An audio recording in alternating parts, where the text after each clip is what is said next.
أهلا وسهلا فيكم بفيديو جديد. الوصفة اليوم سهلة كتير وطيبة، خليكم معي لآخر الفيديو وشوفوا الطريقة كيف حضرتها. اليوم عملت رز مبحر مع فروج مشوي بالفرن بطريقة كتير سهلة وطعمة كتير طيبة. عندي أنا هون فخاد مشفاية مغسولين ومنضفين منيح، فيكم تستخدموا فخاد كاملة. التتبيلة عبارة عن فلفل أسود، توم بودرة، بصل بودرة، ورشة زعتر أخضر أو أوريجانو، شوية زيت زيتون. بحركهم مع بعض بتبلهم منيح، بعدين بضيف معلقة صغيرة معجون الطماطم مروب بكاسة مي وبحطلهم ياهن وهيك بيكونوا صاروا جاهزين. بحطهم بالفرن لحتى يتحملوا. هون عندي رح أعمل الصلصة اللي رح أقدمها جنب الرز. عندي بندورة مفرومة، فلفلة حمرا وخضرا، شوية توم حطيتهم بالخلاط ورح أضيف عليهم رشة ملح وشوية نعناع. فيكن كمان تستعملوا نعناع أخضر. رح أطحنهم منيح لحتى أحصل على صلصة بهذا القوام تتقدم جنب كل الفروج المشوي والرز، كتير طيبة.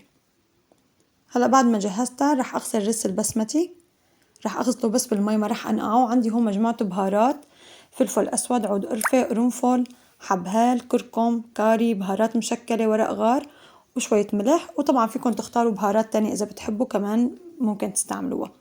حطيت كل البهارات مع بعض ورح ضيف فوقهم مي ورح حطهم على النار لحتى تغلي المي عندي وتصير جاهزة.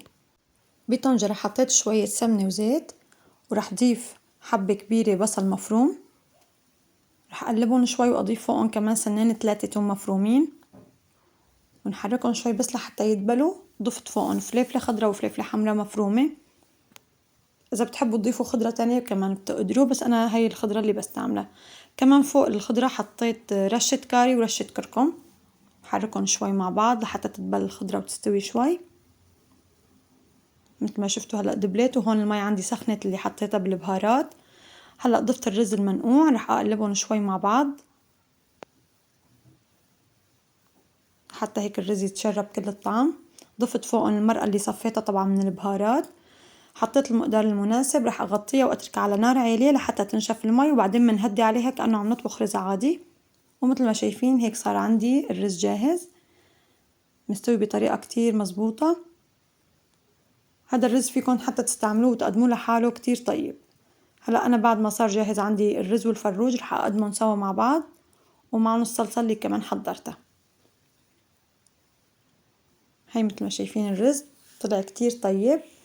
عن جد الوصفة كتير سهلة بسيطة، بس أكلة كتير طيبة.